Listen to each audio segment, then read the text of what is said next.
Yup, we're talking about Barney today. Deal with it. So recently I found myself falling into a very weird space on YouTube, and that's Barney YouTube. I hadn't watched an episode of Barney in like a million years, and I definitely didn't expect there to be a whole community on YouTube dedicated to it. But it's pretty cool and interesting. I've specifically been getting into the channel The Barney Desk. He's done quite a bit of videos that I like this one about this rare Barney VHS, but my favorite had to have been the history of the Barney costumes. I found the history of Barney the dinosaur to be extremely interesting, and so that's what I'd like to talk about today, so let's jump into it.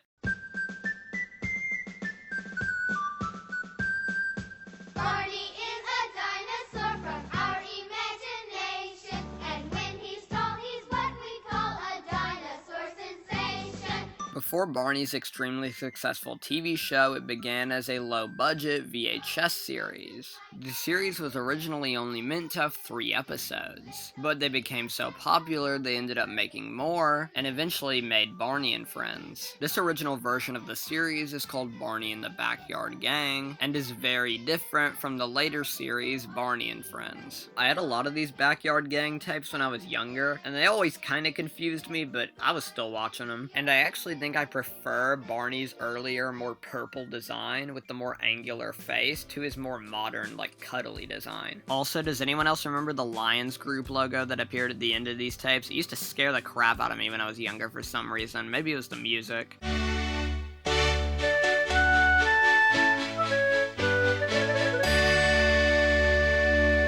I remember also being terrified by the FHE logo. I had to see it every time I wanted to watch the Ninja Turtles movie, which was all the time. The first 3 episodes star Sandy Duncan as the children's mom, who I guess was pretty famous at the time. I don't know who she is. But she was plastered all over the VHS covers. I actually never had these specific releases because later they would re-release these tapes. And instead of having Sandy Duncan's face, they would have a photo of Barney, but they would like update it to be the modern Barney suit. So you would have 2 different versions of Barney on the cover. I remember they kept this same package design for later Barney tapes, which had me misremembering episodes like Barney's Birthday as Backyard Gang episodes when they were really Barney and Friends episodes. These episodes are pretty weird, obviously being very different from the later TV series. In the TV show, it seemed like they were always at like a park, but in here they're usually just in like the kids' houses. Why did I say houses like that? I did the same thing in the Little Lulu video. Anyway, there's a big theme in these videos about the kids having to like hide Barney from their mom, which wasn't really a thing in the TV show, but it leads to some pretty funny scenes here. The series episodes would begin releasing in 1988, all the way into like 1991, and then the TV show started. Barney and the Backyard Gang definitely had a short run, but it's very interesting as the beginning of the Barney franchise. Anyway, thank y'all so much for watching this video. I'll see you in the next one. Big shout out to the Barney Desk for pretty much giving me the idea to make this video, and I'll see you in the next one. Bye-bye.